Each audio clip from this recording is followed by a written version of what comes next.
entre les deux pays jusqu'en juillet dernier, date à laquelle le général Habyarimana prit le pouvoir au Rwanda. C'est un ancien condisciple du président Micombero. Alors les frères ennemis se sont réconciliés et cette scène que nous avons filmée à Bujumbura d'un chef d'État Tutsi fraternisant avec son homologue Hutu peut être considérée comme historique. Il y a longtemps qu'il n'a plus été ici.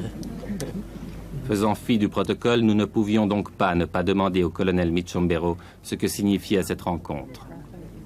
Est-ce que c'est le signe d'une nouvelle amitié entre vos deux pays? Je crois que le président du Rwanda lui-même a répondu à cette question dans sa déclaration. D'ailleurs, il a répété très souvent que les deux pays, le Rwanda et le Burundi, devraient oublier le passé et voir l'avenir et avec plus d'espoir et avec plus d'optimisme. Monsieur le Président Habyarimana, est-ce que j'ose vous demander ce que vous attendez de ce rapprochement entre vos deux États? Ce que j'attends, vous savez, c'est un rapprochement tout à fait normal. Et les anomalies étaient plutôt dans le passé. Les frères doivent vivre ensemble. Et il était illogique, en tout cas, que des frères tels que le Rwanda et le Burundi ne puissent pas vivre ensemble.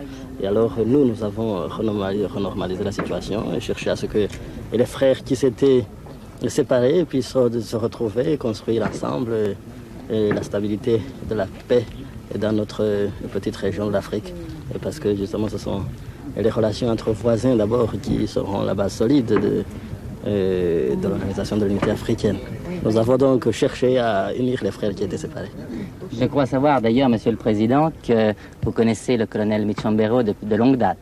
Oui, je le connais de longue date, effectivement, et c'est pour cela d'ailleurs que, aussitôt que j'ai pris le pouvoir, il n'a pas tardé à m'envoyer ses souhaits de soutien, et moi-même, et comme je le connaissais, j'ai cherché à le contacter pour le bonheur de nos deux populations. Si Tutsi et Hutu se confondent à l'intérieur du pays parce que le niveau de vie moyen est aussi bas pour les uns que pour les autres, il faut bien le dire, dans la capitale, on